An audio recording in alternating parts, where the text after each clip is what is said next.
할렐루야. 우리 주님을 사랑하시면 아멘 하시겠습니다. 주님을 뜨겁게 사랑하시면 뜨겁게 아멘 하시겠습니다.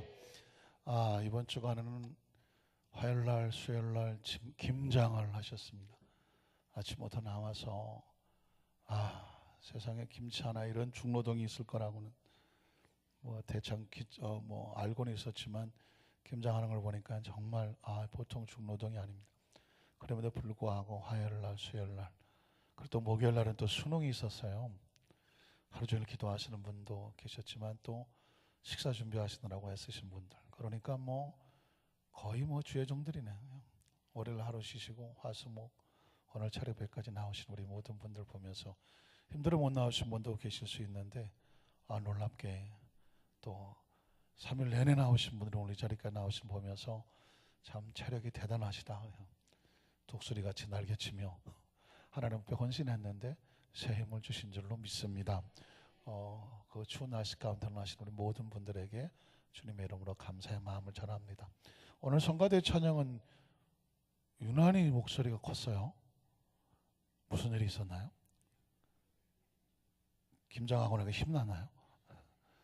오늘 사랑에 대해서 찬양을 해서 그런 것 같아요. 이쯤에 우리 한 번쯤 격려의 박수로 뜨겁게 한번 우리 권사상기 열심히 했으면 좋겠습니다. 여러분, 우리나라 말은 다르고 다르다고 합니다. 그래서 옆에 분한테 이렇게 한번 얘기해 보세요. 얼굴만 이쁘네. 한번 해보세요. 남자분은 얼굴만 잘생겼네요. 한참 쳐다보고 힘 쭉 빠지는 소리로 얼굴만 이쁘네. 어떻습니까? 이쁘다는 얘기인데 기분이 좋은가요, 안 좋은가요? 썩 거시기 합니다. 그런데 눈을 반짝반짝거리면서 얼굴도 이쁘네. 한번 해보세요. 얼굴도 잘생기셨네요. 듣기 좋은가요, 안 좋은가요? 얼굴만 하고 얼굴도 그 중간에 조사 하나 차이거든요. 딱 한 글자 차이인데 말을 듣는 사람은 굉장히 기분이 달라집니다.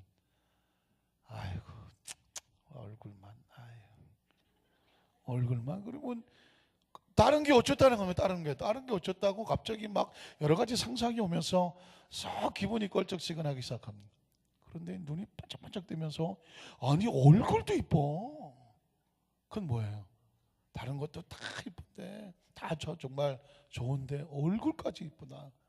그러니 여러분, 말 한마디가 사람을 들었다 놨다 하죠.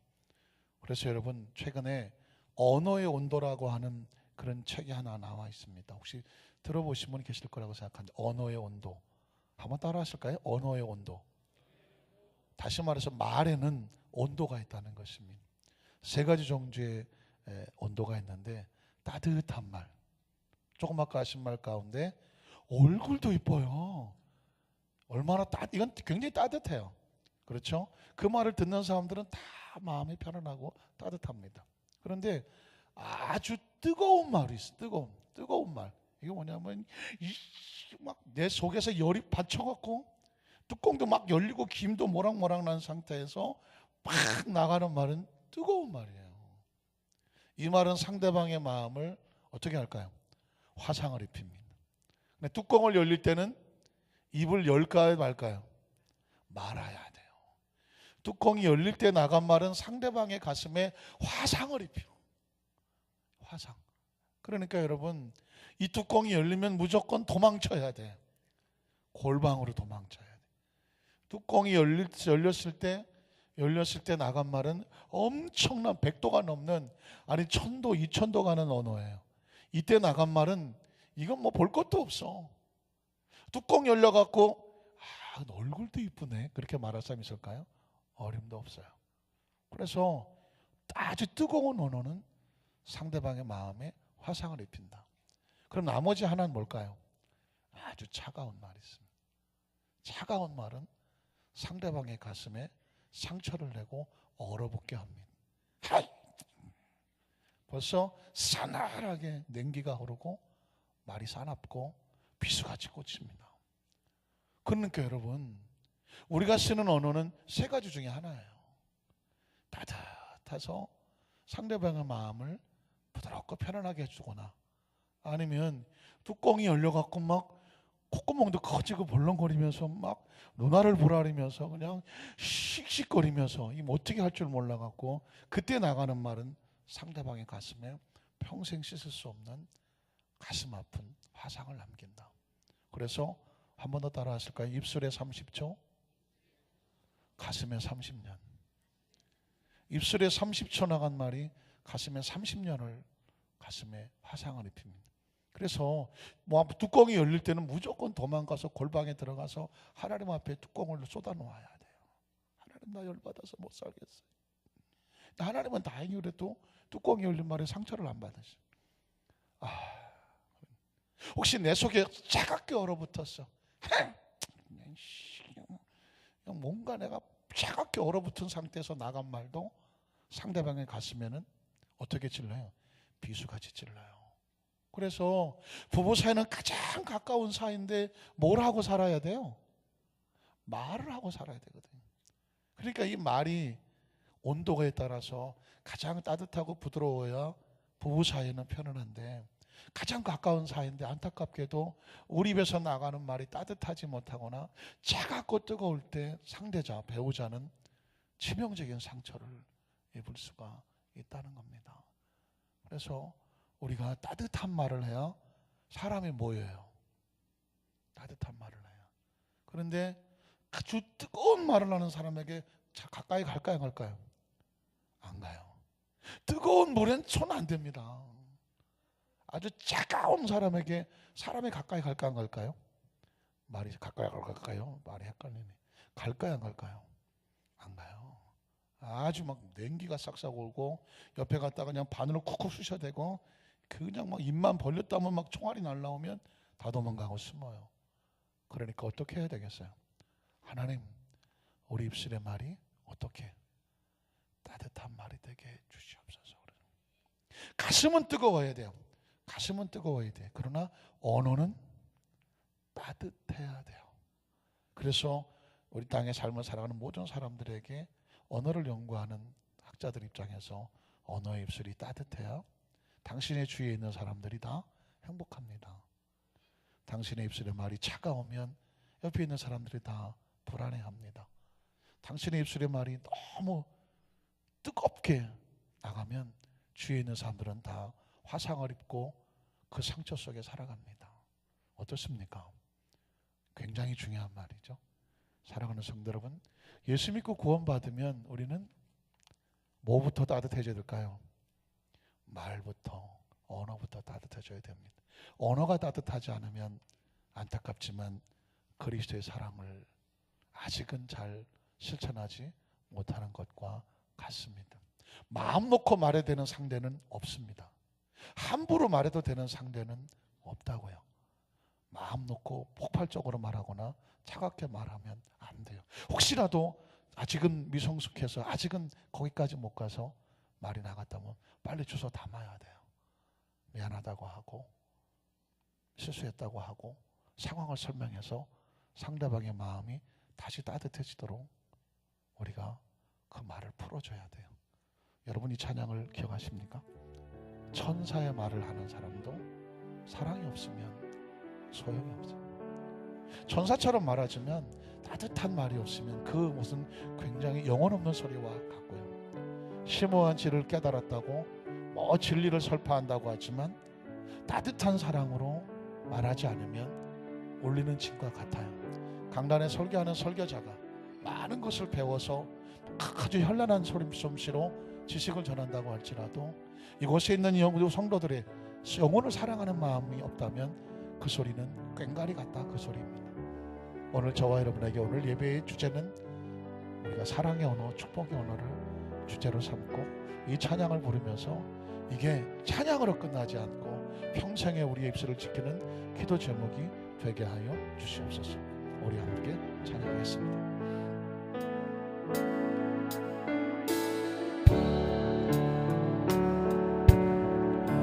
천사 말을 하는 사람도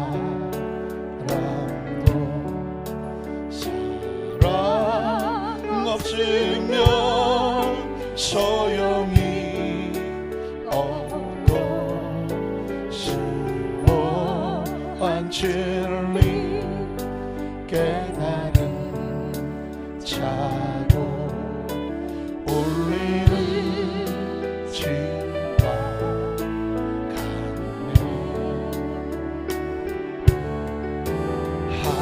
하나님 말씀 전한다 해도 그 무슨 소용이 있나. 사랑 없으면 소용이 없고 아무것도 아닙니다. 진리를 보고 기뻐합니다. 진리를 보고 기뻐합니다. 노래와 사심 품지 않으며 모든 것 믿고 바라는 사랑 모든 것 덮어주고 두 손을 가슴에 안고 하나님 말씀 전한다 해도 그 무슨 소용 있나. 나 없으면 소용이 없고 아무것도 아닙니다. 지금은 희미하게 보이나 지금은 의미하게 보이나 그때는 주를 맞대고 되는 주를 맞대고 하나님 나를 알고 계시니 우리도 주를 하나님 말씀 하나님 말씀 전한다 그 무슨 소용 있나.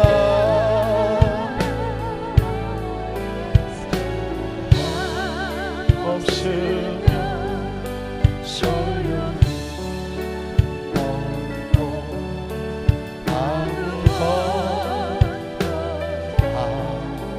아닙니다. 우리 두 손을 가슴에 하고 잠시 묵상으로 기도할까요? 어떻습니까? 우리 입술의 온도는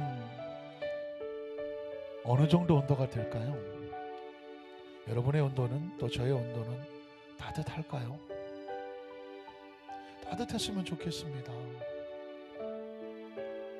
뚜껑이 열리듯 폭발하듯 언어가 나가진 않을까요? 정말 피할 수 없어서 그럴 때도 있죠. 하나님 이제는 내 언어가 뜨거운 언어가 돼서 다른 누군가의 가슴에 화상을 입히면 안 될 것 같습니다. 안 돼야 됩니다. 하나님 내 마음이 차갑게 굳어져서 내 입술의 언어가 비수처럼 마치 날카로운 얼음 송곳처럼 상대방의 가슴을 찔러 피 흘리게 한다면 그건 누구의 죄가 될까요? 내 입술이 내가 지은 죄가 아닐까요? 신앙의 화려한 포장과 형식이 있어도 사랑의 온도가 따뜻한 말이 아니면 우리는 얼마든지 또 실수할 수 있고 얼마든지 또 상처 줄 수 있으며 심지어 화상도 입힐 수 있습니다. 하나님 예배에 나와 있는 우리 모두가 우리 말씀을 듣기 전에 이렇게 기도해 봅니다. 하나님, 우리 언어가 말씀을 들음으로, 기도함으로, 찬양함으로, 예배함으로, 예수님으로 인하여 성령의 충만함으로 따뜻하게 하게 하여 주시옵소서. 가장 기본적인 우리 언어가 따뜻하여 사랑으로부터 나오는 언어가 되게 하여 주시옵소서. 오늘 저는 제 이름은 3번 부르고 간절히 한번 우리의 심령이 주님께 닿도록 통성으로 기도했으면 좋겠습니다. 주여, 주여, 주여. 하나님,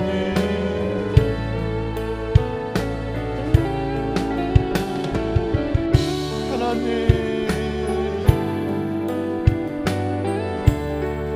우리가 왜 모르겠습니까? 그렇게 말하면 안 된다는 걸 왜 모르겠습니까? 힘으로 안 됩니다. 마음으로 안 됩니다. 의지로 안 됩니다. 작정한다고 되는 것이 아닙니다. 하나님,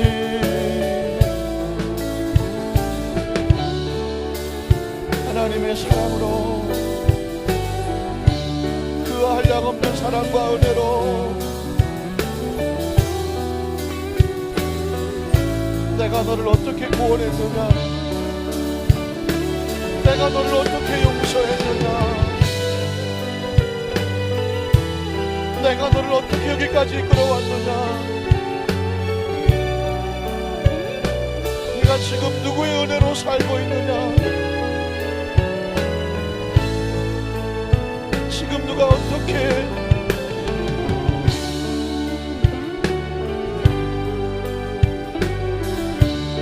그 사랑으로 여기까지 왔느냐. 주님의 은혜입니다. 주님의 사랑입니다.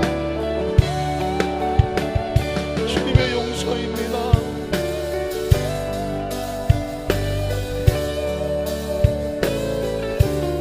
모든 것이 주님의 은총입니다.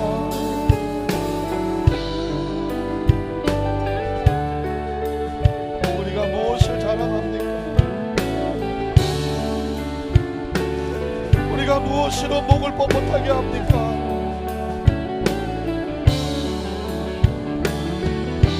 우리가 감히 누구를 향해 손가락질을 합니까? 누구를 판단합니까? 누구를 비판합니까?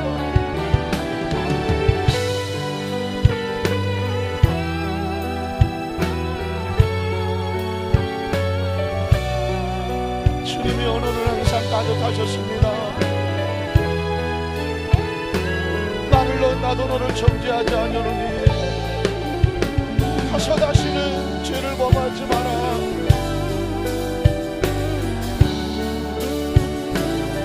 하나님, 부부간에도 얼마나 많은 아픈 말을 했습니까? 하나님, 사랑받아야 될 아내에게 얼마나 많은 함부로 말을 했습니까? 남편으로서 아내에게 잘못된 많은 나쁜 말들, 후회스러운 말들을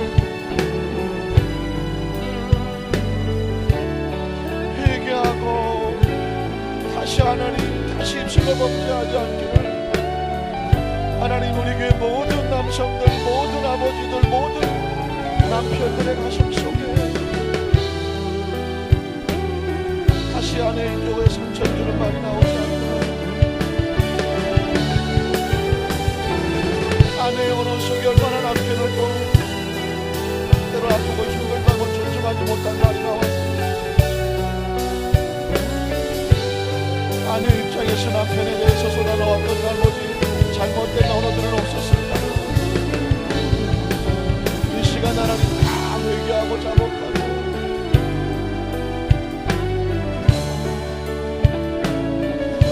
어줍지 않은 부모 노릇한다고 자식들 얼마나 아프게 했습니까?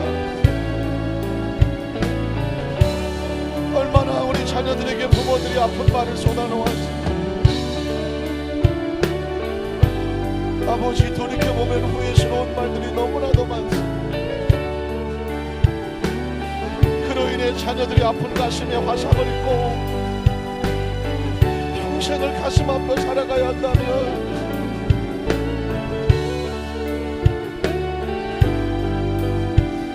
이것처럼 비극적인 말이 어디 있습니까? 우리가 부족하여 자녀들의 가슴에 상처를 두 번 되게 하고 용서를 구하고 우리 자녀들의 마음에 회복할 지혜가 있구나 고백하자. 하나님, 우리 여전수목 안산교회 공동체 안에도 우리가 알게 모르게 얼마나 많은 우리의 번호를 있나요? 우리의 사랑하는 동역자들이, 사랑하는 우리의 모든 지체들이 상처 입고 피 흘리고 화상을 입고 아파하고 힘들어한다면 세상에 그래도 되는 말은 없습니다. 서로 용서를 구하고 서로 하나님 이해를 구하고 서로 불쌍히 여기고 서로 하나님 앞에 함께 손잡아주고 이렇게 세워주시고 우리가 모두가 함부로 말하지 아니하고 남의 말을 나쁘게 하지 아니하고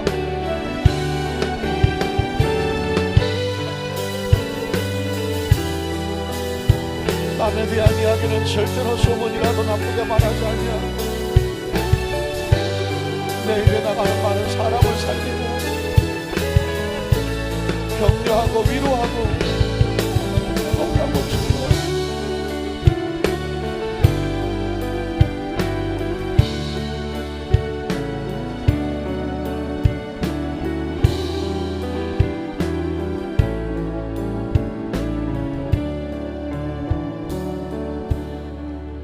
전사 말을 하는 사람도 사랑 없으면 소용이 없고 심오한 진리 깨달은 자도 울리는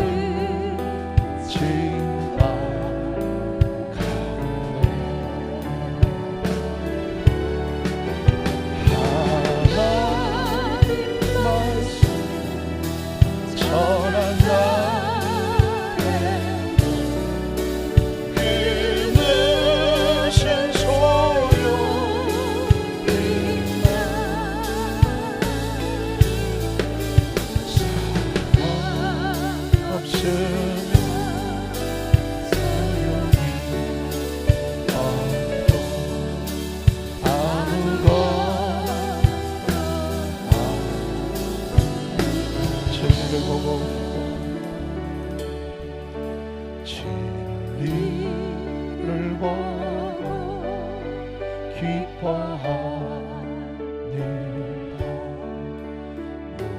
무례와 사실 듬지 않으며 모두 믿고 바라는 사랑 모든 것 덮어주네.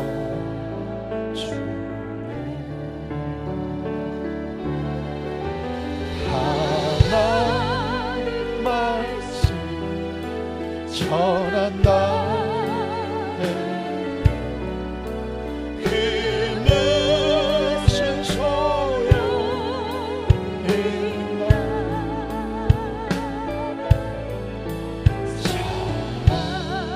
없으면 소용이 없고 아무것도 아니라. 지금은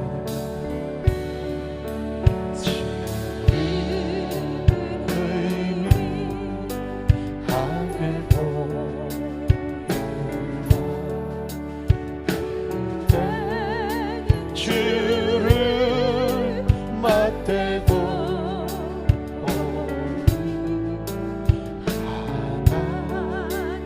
나를 알고 계시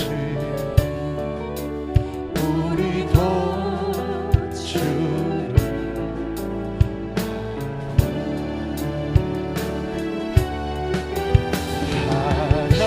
하나님 말씀 전한다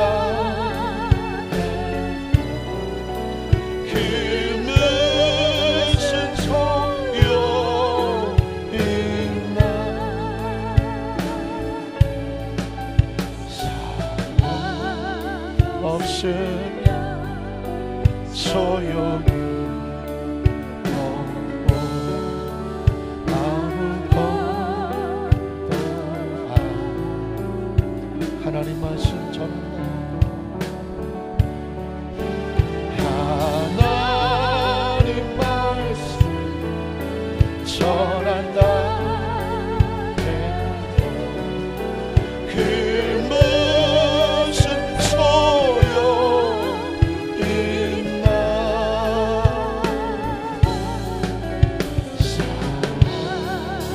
없으면 소용이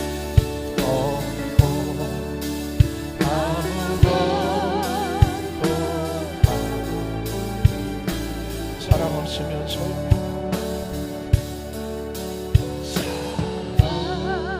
없으면 소용이 없고 아무것도 아니고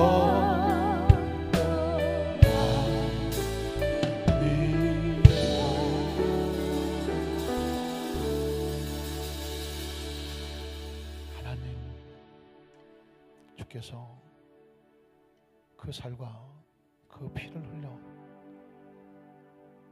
구원의 은총을 주시고 사랑과 용서로 우리 죄를 씻겨주시고 하나님의 자녀 삼아 주셔서 아름다운 열매 맺고 멋지고 착하고 충성된 일꾼 만들자고 예수님 생명 쏟으셨는데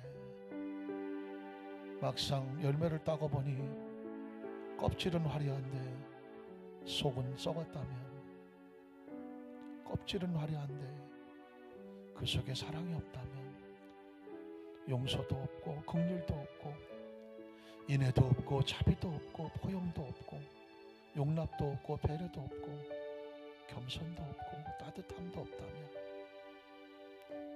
그저 뜨거운 대로 쏟아내고 차디찬 대로 쏟아낸다면 온통 살아 살면서 온통 주위를 화상 들게 하고 온통 주위를 피멍들게 한다면 하나님 얼마나 부끄럽고 하나님 앞에서 감히 얼굴도 들지 못하지 않을까. 심히 우리는 살아온 삶을 돌이켜볼 때 부끄럽기가 짝이 없습니다. 하나님 이제 말씀의 도전을 받고 다시 하나님 앞에 서면서 이 시간 이후 우리 몸과 마음을 새롭게 결단하며 목숨 걸고 따뜻한 것 외에 다른 어떤 것에 우리의 심령과 언어를 내어주지 아니하도록 목숨 걸고 주님께 받은 사랑으로 그 사랑의 따뜻함으로 주위와 이웃을 나를 만나는 내가 만나는 모든 이들을 따뜻하게 하는 우리 사랑하는 우리 안산교회 성도들 우리 교회가 이 안산 지역을 따뜻하게 하는 그런 축복의 통로가 되도록 주여 이 시간에 우리를 그렇게 평생을 붙잡아 주시옵소서. 그래야 말씀의 의미도 있고 기도의 의미도 있고 예배도 의미도 있지 않습니까? 직분은 무슨 의미가 있으며 지나온 삶의 봉사 원수는 예물은 무슨 의미가 있겠습니까? 사랑이 없으면 아무것도 없다고 결론을 내려버리니 하나님 목숨을 걸되 사랑에 걸어서 이 세상을 떠날 때 어리석어 보이고 손가락질 당해도 예수님 앞에 그저 사랑 붙잡고 에게 달려왔음을 고백하는 우리 사랑하는 안산교회 사랑의 사도들이 되도록 그렇게 축복하여 주시옵소서. 예수님의 이름으로 간절히 기도드리옵나이다. 아멘. 우리 적어도 한 5분 이상에게 사랑으로 살아갑시다.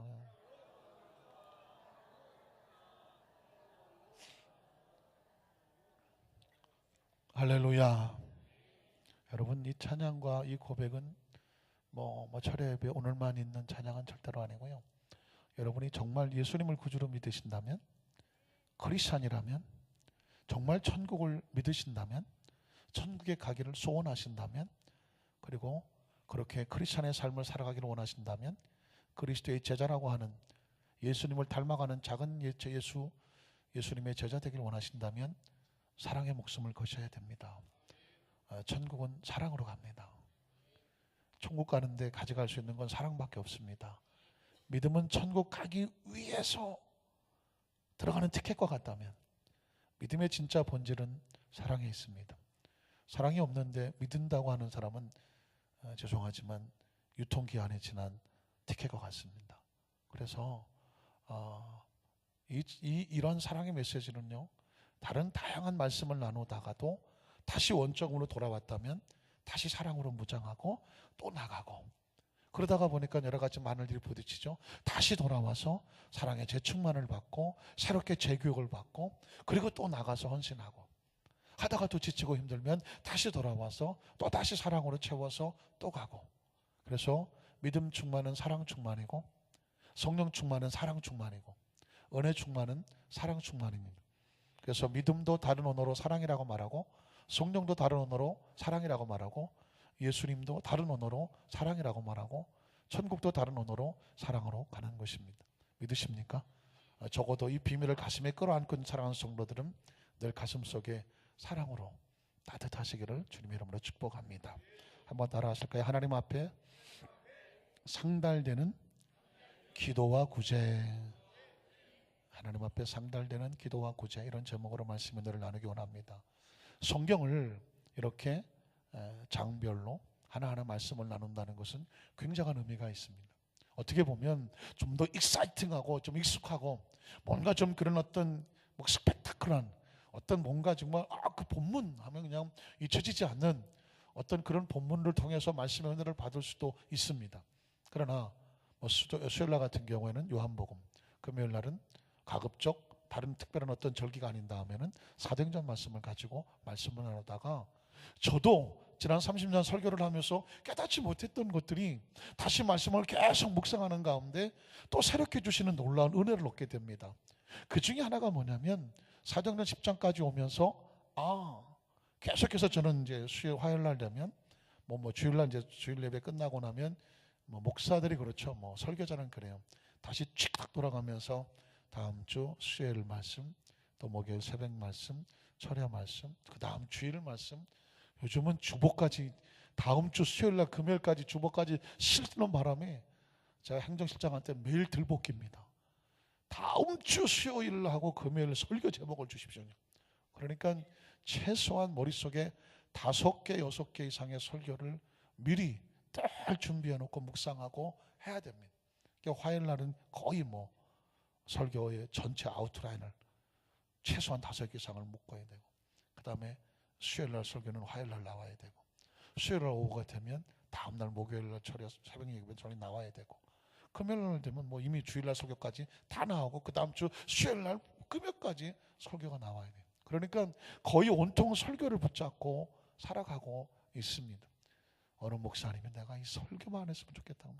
왜냐하면 설교란 놀랍게도 설교를 하는 설교자로서 사명을 쓰면 평생 설교는 씨름해야 되고, 그리고 이거는 내가 어디 가서 배워서 좀 배운 것 같고 그냥 써먹어야 되는데, 그런 써먹을 수 있는 게 아니에요. 설교는 어디서 와야 될까요? 어디서 와야 될까요? 하늘에서 와야 돼요. 성경은 조명되는 거예요. 신학교에서 하나도 안 가르쳐줘요. 신학교에서는 개론을 배우는 거예요.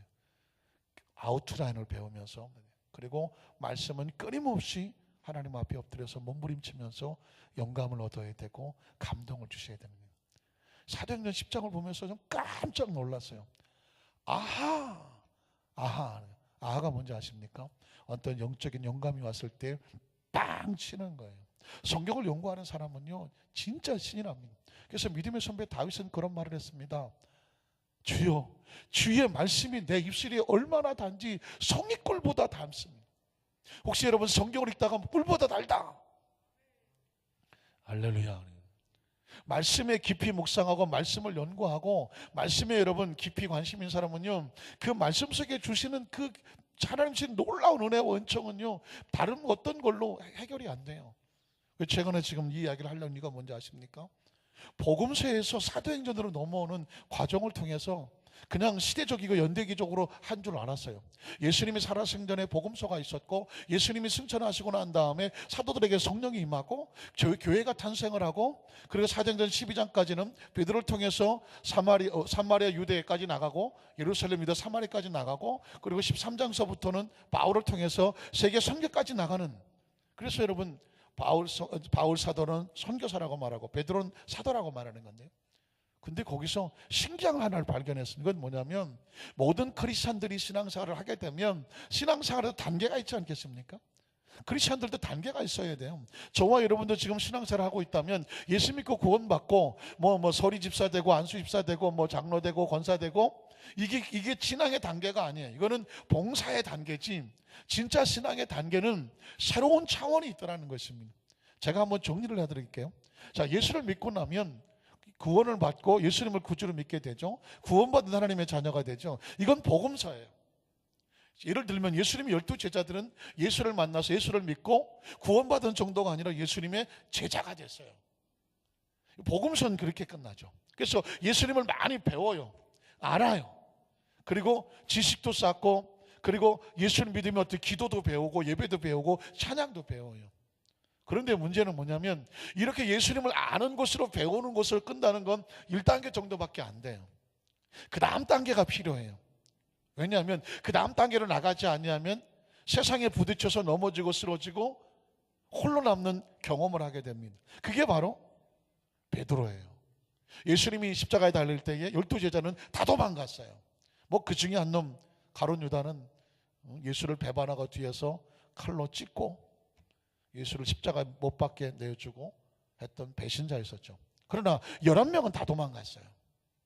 예수님을 알았는데, 배웠는데, 주여 주는 그리스도시요 살아계신 하나님의 아들입니다, 신앙의 고백도 했는데, 네가 참 복이 있구나 칭찬도 받았는데, 그러나 그들은 안타깝지만 신앙의 1단계에서 그 거대한 무게를 감당해내지를 못했습니다. 그래서 그 신앙의 그 다음 단계는 뭐냐? 혹시나 우리가 죄를 짓고 불의하고 넘어져서 쓰러질 때가 있죠. 예수 믿고 죄를 안 짓지는 않아요. 신앙이 아직 어리기 때문에 이제 막 태어난 아이가 씩씩하게 열심히 걸어서 군대 가는 애들은 없습니다. 최소한 통계는 잘 모르겠지만, 누가 쉬어봤는지 모르지만 어린아이가 태어나서 걷기까지 3만 번을 넘어진대요. 3만 번. 참 어마어마한 숫자죠. 우리가 그렇게 넘어지고 일어선 거예요. 그러니까 일어서려고 몸부림치는 액션과 이런 거 저런 거 다 합쳐서 하여튼 간에 3만 번인가 봐요. 어쨌든 간에 뱃속에서 태어난 아이가 첫 걸음을 뛰기까지 최소한 3만 번은 엎어졌다 뒹굴렀다 쓰러졌다 이걸 하고 드디어 쓰는 거예요. 그래서 엄마 아빠들이 첫 걸음을 뛸 때마다 와, 우리 애가 걸었다고 저기다 세워놓고 쭈쭈쭈쭈 걸어와봐, 그래, 아빠한테 와봐. 그런 적 있어요 없어요? 까마득하시네. 아이가 그 걷는 게 얼마나 신기해갖고 그냥 아빠한테 와봐, 아빠한테 쭈쭈쭈쭈 하고 그냥. 그럼 저쪽에서 엄마한테 와봐 그때 쭈쭈쭈 그랬다가 넘어지면 이거 괜찮아 일어서 그냥. 여러분, 그 과정을 겪고 겨우 한 걸음 뛴 거예요. 한 걸음. 그러니 신앙도 마찬가지예요. 예수를 믿고 하나님의 자녀가 돼서 잘 태어난데 불구하고 이렇게 넘어지고 저렇게 넘어질 때가 한두 번이 아니에요. 베드로도 그랬으니까, 가룟유다 빼놓고 제자들도 그랬으니까. 그러면 그럴 경우 어떻게 하느냐? 어떻게 다시 회복하느냐? 하나님 앞에 다시 돌아와서 회개하고 하나님의 은총을 얻어야 돼요. 은총을 얻어야 돼요. 예수님께서 베드로를 찾아가시죠. 이건 은총입니다. 베드로가 찾아와서 용서해달라고 빈 게 아니라 예수님이 찾아가셔서 그를 덮어주고 다시 신앙을 회복하고 사명을 회복하고 그를 덮어서 내 양을 먹고 치라고 다시 회복을 시킵니다. 은총을 얻죠. 여러분, 우리가 회개하고 용서받는 것은 하나님의 은혜를 얻는 거예요. 은총을 얻는 거예요. 다시 우리 마음에 하나님의 얼굴을 보기. 아까 우리 찬송가 옛날처럼 480번 내 영혼에 햇빛 비치니까 나 오늘처럼 또 가슴에 다가오긴 처음이에요. 주의 얼굴, 주님의 빛날 얼굴 빛날 때 내 영혼이 기쁘다는 거예요. 아니 그 찬양은 제가 수천만 번을 불렀을 텐데, 우리 영혼을 바라보시는 하나님의 얼굴이 기뻐야 돼요. 기뻐야 돼요. 내 영혼을 바라보시는 하나님의 얼굴이 기쁘게 하여 주시옵소서. 왜냐하면 우리가 불의하고 추악하고 죄를 지으면 우리 영혼을 바라보는 하나님의 마음이 어떻겠어요? 어둡다니까요. 우리 자식을 바라보면 부모의 마음과 똑같지 않겠습니까? 자식이 얼굴을 봤을 때 얼마나 보고 싶겠어. 보고 싶겠어. 아이를 보기만, 아들은요 나이를 먹든 안 먹든 간에 엄마 아빠 부모 입장에서는 그냥 자식을 보기만 해도 가슴이 뭉클한 거예요. 별로 안 좋아하시는 거 같네요. 자식은 그런 자식이잖아요. 근데 그 자녀가 뭘 잘못해갖고 고개도 들지 못하고 쭈그리고 있어. 그런 자식을 바라보는 부모의 마음은 어때요? 찢어지는 거예요. 그런데 그 찬양이 뭐냐면, 우리 영혼은 언제 기쁘냐? 주님이 내 영혼을 바라보시는데 주님이 너무 밝아. 얼굴이 환하게 밝아야 돼. 환하게 밝아야 돼. 야, 네가 이만큼 컸구나, 네가 이 정도 살았구나. 막 주님이 우리 영혼을 보고 기뻐해야 돼요. 그래야 내 영혼의 기쁨이 햇빛이 비치고 넘치는 거예요. 믿으십니까? 여러분, 그렇습니다. 베드로가 그 예수님을 배반하고 저 갈릴 바닷가에서 나 같은 자식은 제자 될 자격도 없다고 옛날 금을 끄집어내 갖고 가갖고 잡히지도 않는 그 찢어진 금을 가지고 가갖고 고기 던지고 앉아갖고 한숨이나 퍽퍽 쉬고 앉아있는 그 꼬라지를 예수님이 보고 어땠을 것 같아요? 아휴. 그래서 예수님께서 또 마음을 다지시고, 너희 중에 고기가 있느냐? 밤새 잡았습니다. 없습니다. 그럼 깊은 데 던져봐라. 베드로가 무심코 고기를 던졌다가 그물을 던졌다 고기 잡으니까 그때 머릿속에 빵 치는 게 있어요. 그게 뭐예요? 주님이시다. 다시 옛날 생각이 나잖아요. 주님이 자기를 처음 불렀을 때, 주님이시다. 베드로는 배를 돌려서 예수님 배 달려가는데 그냥 맨정신으로 못 가는 거예요. 어떡합니까? 겉옷을 집어 던지고 물속에 뛰어들어서 그 새벽에 그 차가운 물속에 뛰어들어가요. 왜 그럴까요? 얼굴이 낯짝이 뜨거워서 못 가요. 어떻게 해요? 물속에 처박혀서 온몸이 젖었어요. 그 새벽에 가서 예수님도 촛불을 펴놓고 손을 쬐고 있는 그곳에 가서 물에 빠진 쥐새끼인가 생쥐인가 맞다. 저분만 말하는 거 아니겠어요? 그런 베드로를 바라보면서 예수님 마음이 얼마나 아팠겠어요. 우리가 그런 모습으로 주님 앞에 서면 주님께서 우리를 얼마나 아프게 보겠어요. 예수님께서 그 베드로에게 뭐라고 말할까? 사실은 예수님의 마음이 얼마나 하고 싶은 얘기하면 막 뚜껑도 열렸다 닫혔다 막 하고 막 그냥 싸늘하게, 아유 이놈의 새끼가 나를 3번이나 보나, 아유 저걸 그냥. 예수님 마음도 그럴 거 아니겠어요? 근데 그 입술이 너무 따뜻하셨어요. 바요나 시모나, 네가 여기 있는 많은 사람보다 나를 더 사랑하니? 전 이렇게 부르고 싶어요. 너 아직도 나 사랑하지? 네가 마음이 약하고 신앙이 약해서 넘어지고 쓰러졌지만, 그래서 배신하고 도망쳤지만, 그래도 너 아직도 나 사랑하지? 주님은 그 고백을 듣고 싶은 거 아니겠어요? 베드로가 고개 숙이고, 주님 내가 주를 사랑하는 주께서 아시죠? 뭐라고 얘기하겠어요? 배반하고 배신했던 놈이 내가 어떻게 주님 사랑한다고 말하겠어요? 그렇게 다혈질이고 큰 소리치고 주여 내가 주와 함께 죽겠습니다 소리치던 그 베드로가 이제 다 기어들어간 목소리로 주께서 아시지 않습니까? 겁드립니다. 사랑하는 성도 여러분, 그래도 예수님은 그 영혼을 불쌍히 여기시고 3번 모르신다면 회복을 시켜주셨습니다. 그 베드로가 이제 할 건 뭐예요? 하나님 앞에 은혜를 입어서 나와서 회개하고 주님의 은총을 기다리는 거죠. 그 은혜로 새로워졌어요. 이게 신앙의 2번째 단계와 같아요. 그러면 회개하고 은혜 입음을 끝나느냐? 3번째 단계는 뭐냐면 그 다음 단계가 오순절 마가다락방이에요. 오순절 마가다락방에 주님의 약속의 말씀과 명령을 가슴에 끌어안고 예루살렘을 떠나지 말고 내게 들은 바 아버지께서 약속하신 성령의 받기를 구해라. 요한은 물로 세를 베풀었지 너희는 몇 날이 못되어 성령으로 세를 받게 되면 다시 옛날같이 나약하게 쓰러지고 엎어지고 비참하게 배반하고 도망치는 그 초라한 모습, 다시 그런 모습 되지 마라. 120문들은 바로 목숨 걸고 그 마가다락방에서 오순절이 되기까지 성령이 임하도록 기도합니다. 사랑하는 성도 여러분, 사실상 금요철 예배는요 마치 오순절 마가다락방과 같아요. 세상에 나가서 사업하고 여러 가지 많은 일을 하고 계시다가 치열한 영적 전쟁을 하잖아요. 승리하고 돌아오는 승리의 찬양이 되는 예배가 되기도 하고, 하나님 이번 주는 터졌나이다. 내가 아까 우리 장로님 마음은 원인어되 하나님 앞에 범죄한 것도 많다가 용서를 구하고 하잖아요. 어떤 때는 막 승리하고 오면 기쁨으로 찬양할 때도 있지만 어떤 때는 철야 예배와 하고 터졌나이다. 근데 여러분 터져도 와야죠. 한번 따라 하실까요? 터져도 철야 예배는 와야 된다네요. 와서 또 엎드려야죠. 하나님 베드로처럼 그냥 오시기 힘들면 머리 감고 그냥 말리지 말고 오시면 돼. 이렇게 적셔서 오시면 돼. 그냥 그러면 저분이 터져서 왔구나. 터져서 오더라도 주님은 불쌍히 여기는 거예요. 그리고 오순절 마가다락방처럼 성령 달라고 기도하는 거예요. 그래서 여러분 그 오순절날 성령 받는 단계는 그 다음 단계로, 세 번째 단계로 가야 돼요.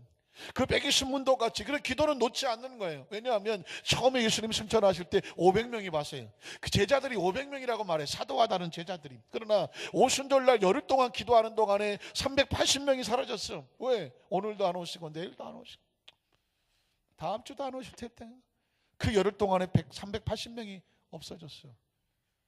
끝까지 오순절을 졌던 사람은 120명이었어요. 120명. 사랑하는 성도 여러분, 열흘 동안 기도하면 성령이 오는 게 아니라 오실 때까지 기도했더니 열흘이었던 거예요. 믿으십니까? 사람은 자꾸 날짜를 정하려고 해요. 다니엘 기도는 21일 돼서 20일을 기도했더니 천사가 온 게 아니라 올 때까지 기도했더니 21일 만에 온 거예요. 그러니까 여러분 날짜가 중요한 것이 아니라 오실 때까지 포기하지 않는 게 중요해요. 사랑하는 성도 여러분, 여러분의 신앙의 단계는요 어디까지 가야 되냐면 성령 충만한 단계를 일단 넘어서야 돼요. 적어도 순복음교회 성도들이면 성령 충만한 단계가 돼야 돼. 그래서 내 안에 하나님이 나가서 성령 충만한 단계는 뭐냐? 성령 받고 난 제자들이 뭐 했는지 보면 돼요. 나가서 뭐 했을까요? 전도했어요. 나가서 복음을 전했어요. 그 비굴하고 비겁하게 도망을 쳤던 베드로도 당당하게 외쳐서 복음을 외쳤습니다. 너희가 십자가에 못 박아 죽였던 예수가 하나님이 살리셨다 하시면서 그 소리를 듣는데 얼마나 강력하든지 듣는 사람들의 가슴이 찢어져서 그러면 우리가 어찌했으면 좋겠느냐고 회개하고 나왔어요. 모임은 뭐 했느냐? 사도행전 4장에 보니까 그들이 천지가 진동하도록 모여서 통성으로 기도했어요. 그래서 나온 이야기가 한번 따라하실까? 모이면 기도하고 흩어지면 전도하잖아요. 그게 사도행정적인 신앙의 3단계 모습이에요. 여러분 나가서 전도하는 건 뭘까요? 성령 받으면 내 안에 성령이 충만하면 그냥 전도를 할 수밖에 없어. 하고 싶어서 못 견뎌. 왜? 영혼을 사랑하는 마음이 차고 넘쳐요. 만에 하나 영혼을 사랑하는 마음이 내 안에서 식었다? 여러분은 빨리 이 철야 예배 오셔야 돼요. 뭐 새벽 예배로 오시든 뭐 아니면 수예배로 오시든 아니면 주일 예배든 성령의 충만함을 채워야 돼요. 크리스찬은요 성령의 충만한 걸 채우지 아니하면 두 가지가 사라져요. 기도가 사라지고 전도가 사라져요. 성령의 세례는 오순절날 성령 받은 성도들은 나가서 한 건 전도요, 모이면 기도했어요. 그들이 모여서 거룩한 종 예수의 이름으로 담대히 복음을 전하게 하시며 예수 이름으로 귀신을 쫓아내게 하시고 병든 자의 손을 얹어 낫게 하여 주시옵소서. 초대교회 사도행전 4장에 그들이 빌기를 다함에 모인 곳이 진동하더라. 성령의 역사가 나타나네요. 그게 세 번째 단계와 같아요. 근데 이 단계에서 이 성령의 세례를 유지하지 못하면 그냥 들락날락해요. 들락날락. 그러니까 우리가 왜 성령 충만, 재충만을 구하고 이 차례에 나와서 기도하지 아십니까? 이 교회는 주유소와 같아요. 교회는 때로 병원과 같지만, 때로는 학교와 같지만, 때로는 군대와 같지만, 교회는 때로한 주유소와 같아요. 내 속에 기름이 떨어졌어요. 그럼 어떻게 해요? 물로 채워? 세상 사람은 술로 채워요. 술로 채워요. 그러나 크리스찬은 여기다 뭘로 채워요? 우리도 술로 채워. 무슨 술? 새술, 새술. 성령의 술로 채워. 성령으로 충만하게 채워. 그럼 나갈 수 있는 힘이 생겨. 여러분이 아침에 일어나시면 밤새 피부가 어떻게 됐나 이렇게 화장하시고 뭐 주름살이 안 생겼나? 요건 좀 하시나요 요즘? 이거 자꾸 하셔야 돼요. 제가 살이 빠졌더니 목에 주림이 생기네. 이거 땡겨야.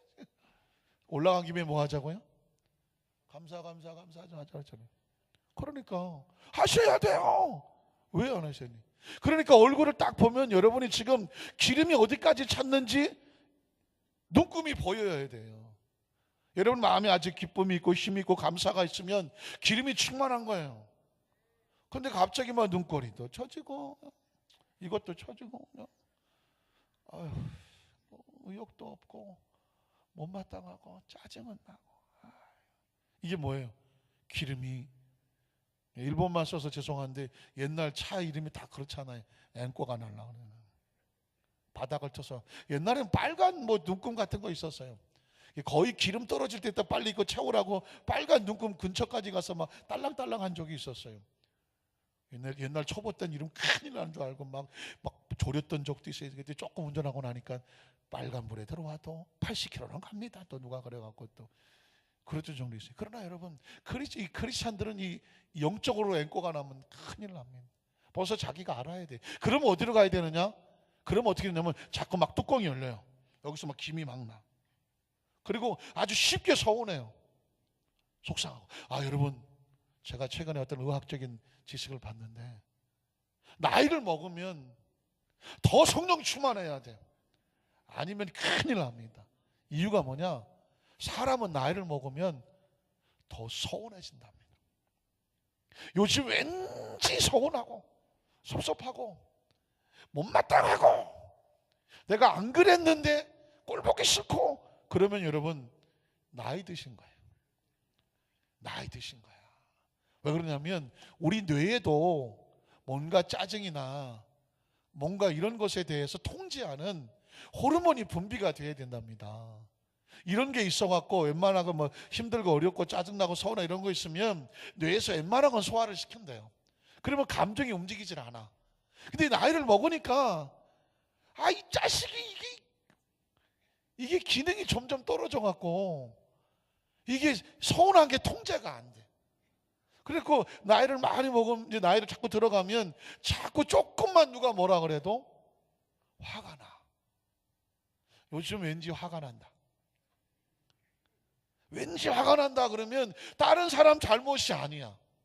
마누라 잘못도 아니고 남편 잘못도 아니고 어떤 권사님은 목사님 나 우리 남편만 보고 화가 나서 죽었다고 막. 그건 남편이 잘못한 불쌍한 남편 갖고 그러면 안 돼요. 왜냐하면 지금 내가 이거를 잘 감당할 수 있던 호르몬이 이게 조금씩 이 약발이 떨어져서 그래요. 지금 그래서 일본에는요 갑자기 욱하고 올라오는 이런 노인성 화 때문에 막 사회적으로 큰 문제가 된답니다. 어떤 사람은 회사에다 불질러 버렸어요. 왜냐하면 이제 나이가 먹어서 은퇴를 하잖아요. 은퇴를 해야 되는데 은퇴하고 나가는데 너무 억울하고 서운하고 섭섭하고 내가 이 젊은 것들 때문에 밀려나간다고 생각하면서 화가 치솟아 오르니까 이 양반이 이걸 통제 못하고 회사에다 가서 불질러 버렸어요. 얼마 전의 일입니다. 근데 이런 일들이 지금 일본의 고령화 사회에서 노인들이 많잖아요. 우리나라보다 훨씬 10년 전부터 노인들이 엄청 많아지고 우리나라가 일본 사람들 지는 걸 싫어해서 이 고령화 사회도 일본을 따라가고 있습니다. 지금. 조만간에 쫓아갈 거예요 아마. 그런데 여러분 이게 노인 심리 속에서 아주 중요합니다. 그래서 내가 깨달은 게 있습니다. 나이를 먹을수록 크리스찬은 성령 충만해야 된다. 젊어서 한 10% 충만했다면 100% 충만했다면 이 나이 먹으면요 내가 요즘 들어 짜증난다 화가 난다 못마땅하다 조금만 누가 뭐래도 서운하다 괜히 아무것도 아닌 것 같은데 내 속에서 자꾸 뭔가 감정적으로 흔들린다 그러면 성령 더 충만해야 돼. 아직은 철회배 꼭 나와야 돼. 웬만하면 여러분 가정 가운데 연세 드신 분들은 철회배 꼭 모시고 그래서 은혜 받아야 되지 안 그러면요 큰일 납니다. 큰일 나요. 그래서 여러분 의학적인 것도 어쩔 수 없잖아요. 나이 먹으면서 호르몬의 상태가 약간 흔들리는 거 이거 어떻게 하겠어요. 그러니까 어떻게 되냐면 나이 먹으면서 이런 것들도 신앙의 힘으로 잘 붙잡지 않으면 최근에 제가 어떤 분을 상담을 했어요. 목사님 우리 시어머니요 말도 마세요. 난 살다 이런 종류 인간은 처음 봤습니다. 그런데 왜냐하면 아무런 뭐 법규도 없고 그냥 하시고 싶은, 당신 하시고 싶은 대로만 하시니까.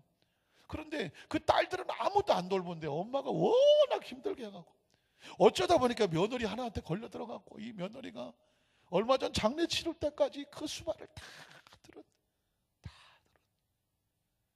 주위에서 그 친정 식구, 시집 식구들이 다 언니가 최고라고 막 와서 그냥 붙잡고 울더래. 가만히 생각해 보니까 왜 그랬습니까? 그분이 예수를 안 믿어. 예수를 안 믿는 부모님을 두시면, 이 성령으로 통제가 안 되면, 연세 드시면 이게 그런 어려움이 온다는 거죠. 그러니까 저도 날마다 성령 충만 더 해야 되겠구나. 왜냐하면 나이를 먹어가다 보니까 서운한 거 생겨요. 생기겠어요? 안 생기겠어요? 다 젊으셔갖고. 그러니까 제가 이게 그냥 족구처럼 얘기한 것 같지만 아주 중요한 겁니다. 다른 사람 얘기할 것 없이 내가 성령 충만해야 우리 주위가 편안해요. 자, 그러면 그 다음 단계는 뭔지 아십니까? 사도행전 5장 6장으로 가면 뭘 하는지 아십니까? 교회가 조직이 되면서 봉사하는 사람이 나와요. 그러니까 봉사는 아무나 되지가 않아요. 성령 충만 받았으면요, 성령 충만 받았네로 끝나면 안 돼요. 성령 충만 받았으면 뭐냐면 봉사를 해야 돼요. 교회에 직접 기둥이 되고 어떤 일이든지 하나님 앞에 나가서 주님 하나님 나라에 쓰임받는 통로가 돼야 돼요. 그래서 읽고 그때서부터 집사를 세우고 장로를 세우고 권사를 세우고 각 분야마다 교사가 나오고 교회 헌신하는 사람들이 나온 거예요. 그러니까 여러분의 신앙의 단계가 아직 봉사까지 하지 못한다면, 성령은 충만하나 아직은 봉사하지 못한다면 아직 그 밑에 단계에 있는 거예요. 여러분이 어떤 것, 그 다음 단계를 사모하십시오. 2018년을 가면서 하나님, 내년에는 내 형편 처지가 이제까지 2017년은 봉사가 안 됐어요.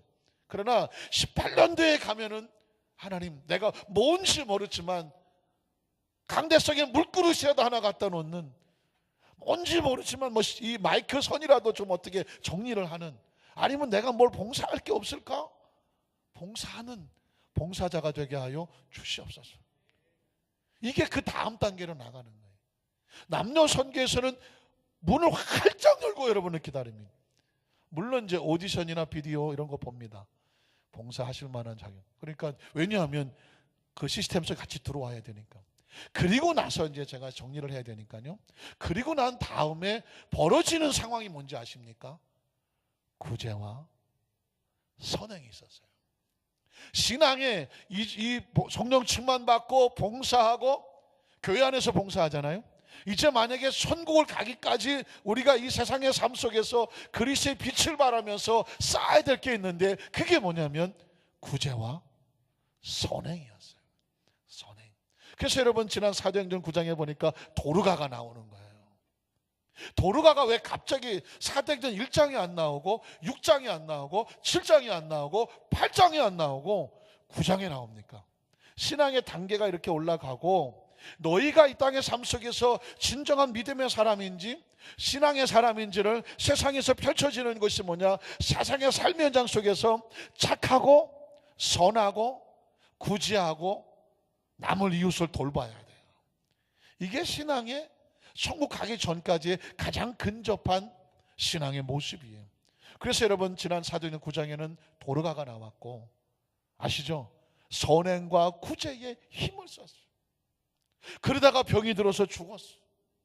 그런데 그 선행과 구제하던 사람이 죽었으니 그 주위 사람들이 너무 또 안타깝게 생각했어.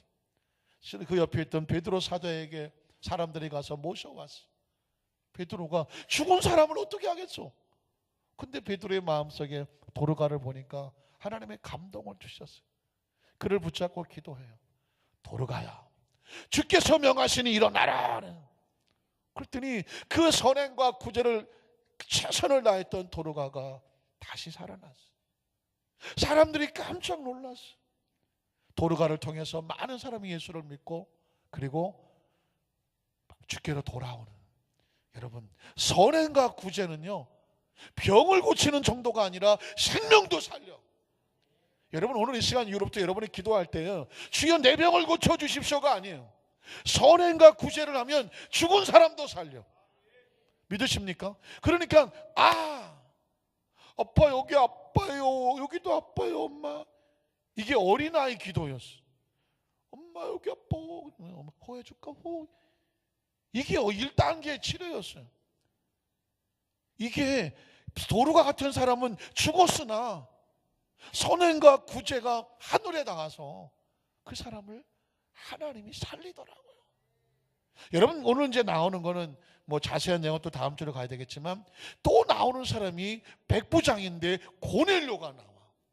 그런데 도르가 다음에 고넬료라고 있다는 건 뭐냐? 이 역시 이 사람은, 제가 이 사람의 아우트라인만 얘기할까요?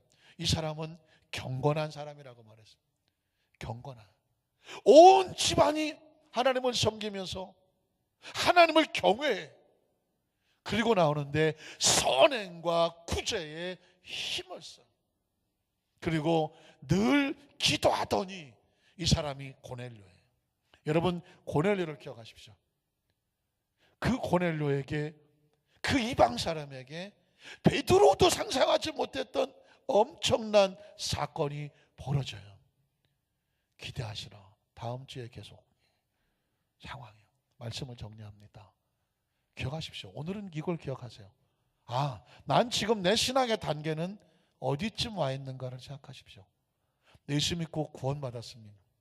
그리고 잘못하고 회개한 게 반복되지만 난 이제 새롭게 변화돼서 하나님의 죄사함의 은총을 얻었습니다. 다행히 순복음교회 성도가 돼서 성령의 충만함도 알았습니다. 재충만도 압니다. 능력도 받고 기적도 체험했습니다. 그래서 교회 시스템 들어와서 교회를 섬기는 일꾼도 됐습니다. 집사도 되고 뭐 권사도 되고 장로도 되고 직분자들이 됐습니다. 성가대도 되고 찬양팀도 되고 교사도 되고 열심히 봉사합니다. 남녀 선교 다 실업인 선교 다 합니다. 그런데 여기서 끝나면 안 돼요. 이건 교회 안에 조직 속에 벌어지는 것인데, 삶 속에서도 뭐가 있어야 되느냐? 도르가가 있어야 되고 고넬료가 있어야 돼요. 사도행전의 10장에 하나님께서 우리에게 주는 신앙의 메시지는 뭐냐? 너는 너의 삶 속에 선행과 구제가 얼마나 있느냐는. 도르가는 선행과 구제가 힘이 많았다고 말합니다. 그리고 고넬료는 하나님을 경외하고 경건하며 온 집안이 하나님을 섬기며 그리고 선행하는 일이 많아.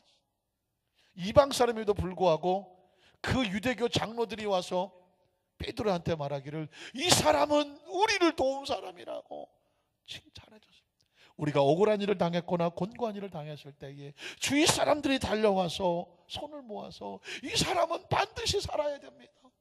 이 사람은 하나님의 나라를 선신한 사람입니다.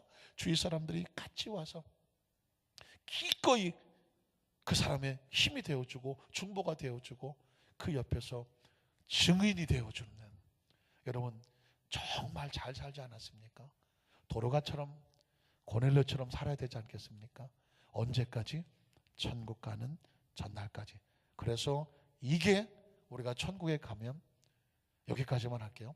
마태복음 25장에 보면 신앙의 단계가 나와요. 열처녀는 비유는 예수 믿고 구원받은 자격, 달란트의 비유는 주인이 올 때까지 헌신과 충성에서 얻는 상급. 그런데 놀랍게 세 번째 비유는 양과 염소예요. 양과 염소는 지극히 작은 자에게 하나 한 것이 나한테 한 거야. 결국 신앙의 마지막 단계는 자격을 얻는 것도 아니고 상급을 얻는 것도 아니고 마지막 주위에 그리스도의 영향력을 미치는 사람. 이게 하나님의 나라의 상급이 있습니다. 구원의 자격에도 상급이 있고 또 달란트에도 상급이 있지만 그 마지막에 둔 이유는 뭘까요? 우리의 신앙의 마지막은 사랑으로 증명이 된다는 것이죠. 우리 안산교회 성도들은 순복음교회 성도 날마다 성령 충만하고 뭐 방언하고 합심기도하고 통성기도만 하나? NO! 우리 교회 성도들은 삶의 현장 가운데 우리가 할 수 있는 한 따뜻하게 사랑과 선행을 통해서 구제와 선행의 힘이 많더라. 그게 우리의 자랑이 되고 하나님 앞에 아름다운 신앙의 고백이 되시기를 주님의 이름으로 축복합니다.